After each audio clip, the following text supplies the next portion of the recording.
tamban, may diles, taka ano. Ang isang ulam natin yan.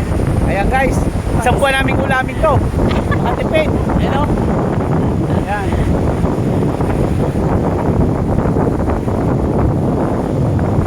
Ito kaya, ito pala ano, kanya-kanyang ano sila, kanya-kanyang, may hukay dyan. May hukay dyan. Diyan pala binabaon yung mga basura nila, yung galing dito sa dagat. Diyan, Ganon. diyan, ayun o. Ayun o, yan, diyan nilano. Diyan nila nilalagay. Ano sabi? Ayan. Diyan nilalagay yung mga basura.